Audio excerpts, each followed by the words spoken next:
I'm currently standing next to the highest house in all of the Middle East at 2,000 meters of elevation in Lebanon, and I did it all with the Jetour T2. The drive up here was super nice. So I'm going to start off my review by taking an in-depth exterior walk around of the Jetour T2 because that design is really interesting to look at. Starting from the front, which I think has its own DNA. The rest of the car looks a lot like a Land Rover Defender, let's be honest. Personalized for the Jetour, you can see we have an illuminated Jetour logo with the nice camera at the front. And then these lights with the 4 points look really, really cool, especially when you turn on the hazards. Now, I've heard that the designer of the Jetour T2 came from Porsche, which explains the 4-point. If you can see the key fob, again, it follows the same DNA, I guess. The green accents aren't actually your tow hooks, they're just there to look good. And I think it works really well with the rest of the car. Plastic claddings on the side, but they're actually very solid. I didn't expect that. These don't illuminate, by the way. I actually got this car very dirty coming up here, which is what the T2 is meant to do, to be honest. And it is when you stand a bit far away from the car that you start to confuse it with the Land Rover Defender because that silhouette is very similar.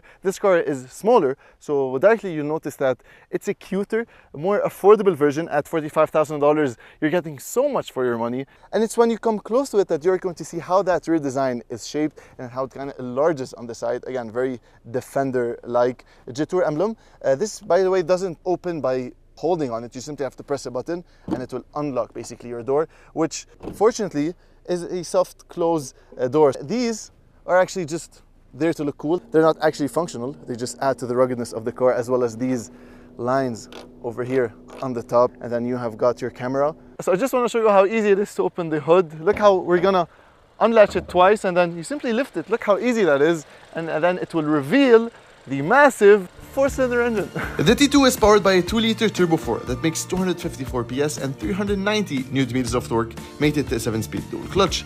The car weighs in under 1.9 tons, but it doesn't feel underpowered and manages to tackle any obstacle that's under 220 millimeters.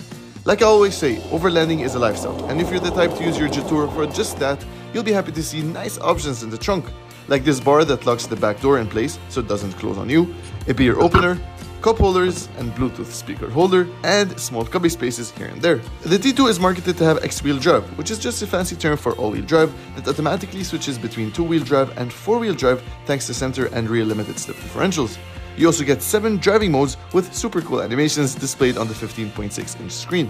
So this is what the interior of the Jetour T2 looks like. You can see the layout is very well done. We have a large screen in the center, typical on these newer models. By the way, Apple CarPlay and Android Auto is displayed on this whole screen. This is like the biggest display I've ever seen for Apple CarPlay, so yeah, that's a big thumbs up. If you take a look at the steering wheel, it mimics the design of the key fob. So look at that, this is the key fob. JT is like Jetour in this weird font. Traveler or T2 in our case, but in some countries the T2 is called Traveler. On the left you have controls for your basically cruise control and then adaptive lane assist. So behind the steering wheel we have a display for the driver, which basically displays every single thing you might need, from the clock to your hill descent assist, your driving mode, close the door and whatever. So yeah, it's a bit a mess, to be honest. It's not the cleanest display. Behind the steering wheel we have paddle shifters. How cool of a surprise that is. The dashing didn't have any paddle shifters, so it was kind of confusing of which gear I wanted to be in and which gear the car decided to be in. You are going to see stocks behind the steering wheel, which are very high quality, honestly. They look really, really nice for your headlight commands.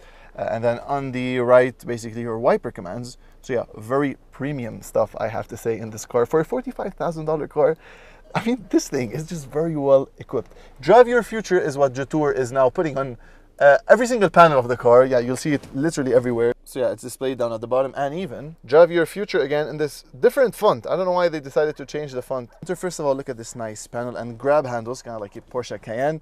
The gear selector is actually very premium. It feels heavy, it feels large, and it feels like it came from an aviation theme because it is huge and feels, you know, really nice to control. PRNDS, obviously, the P is over here, and then this is your rear view camera. We have a lot of angles. If I scroll between 2D and 3D, and I currently have my foot on the brakes. If I remove them, you're going to see how the lights are going to, you know, basically display that. So yeah, those attention to detail, I really like them, especially that the car is gray and this is in gray. If I turn on the lights, for example, it's going to display it on the screen, even though it just kind of dimmed it out. Hazards. And if you want to do the manual shifting, simply put your foot on the brake, obviously, and then press it again once to go into plus and minus. And this is your all-wheel drive controls, which again It's very nice, and I'm gonna show you why. So this is my controller. When I change the driving mode, it's going to display a very nice animation for every single driving mode you might think of, including snow and whatever. So yeah, look at that animation. I mean, that attention to detail is just, Jetour have done an amazing job with the whole infotainment system. Is via this mode, and then if you press it, you're going to go into X mode, which lights up everything, and it's going to display on the screen.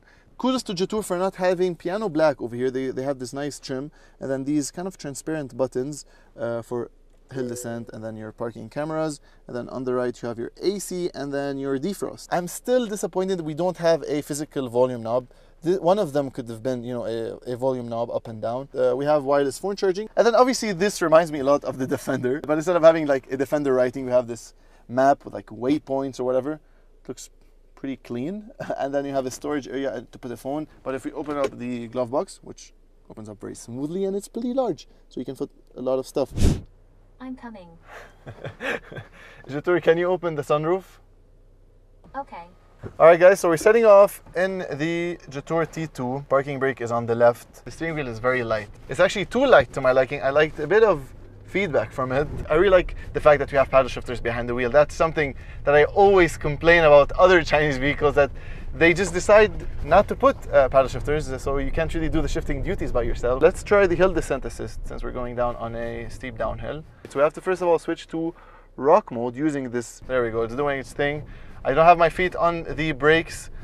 It's just going down by itself at around 7 kilometers an hour. The infotainment system is super snappy. You can do everything from that screen, from your headlights, your window commands, literally all your driving modes, climate control, so everything is through that screen, which surprisingly works brilliantly. It is very quick, super nice to use, and I really like this display that you get. I'm going to show you that in a second, of the car. It's going to show you how the wheels are tilted, which direction you're going, the altitude that you're at. Above the driver you have this small cubby space to put, well, glasses and whatnot, so yeah, that's pretty a smart touch. From the dashing, I felt like Jetour is really headed into a very bright future. I was just a bit disappointed about the way it drives and the power delivery. Let's go into sport and let's try and see that throttle response.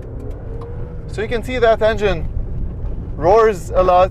That's one thing that I remember, yes, about the Jetour. So whenever you accelerate, there's a bit of a delay in the throttle response, and when you remove your foot off the accelerator, there's a bit of a delay, as if the car didn't understand yet that you removed your foot off the accelerator. I feel like this is something, I don't know if a lot of people notice, but accelerating, removing my foot off the accelerator, it feels like, yes, I want to remove it sooner, but the car thinks otherwise. You do not feel any of the imperfections. It's obviously a bit bumpy, but I expected more.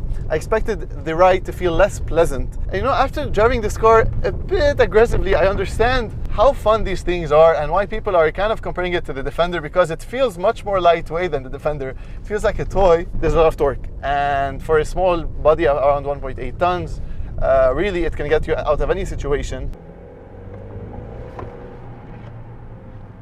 Very smooth power delivery. Is there any body roll? Yes, a lot of it, which is to be expected. This car is not a body on frame, it's a monocoque. Guys, it is super smooth on the road. That is crazy, and you can definitely hear that turbo flutter, a little tiss sound, and then accelerating. This thing drives amazingly well.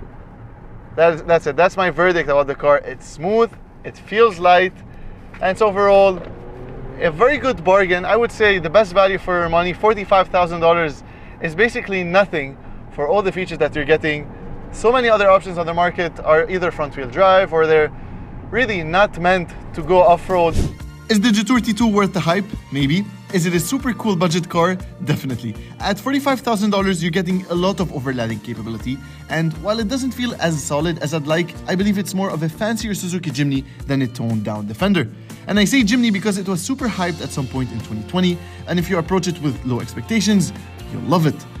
So for it to make sense for you, here are my pros and cons, because to many, the cons are negligible and they love every bit of their T2. But here's my honest opinion.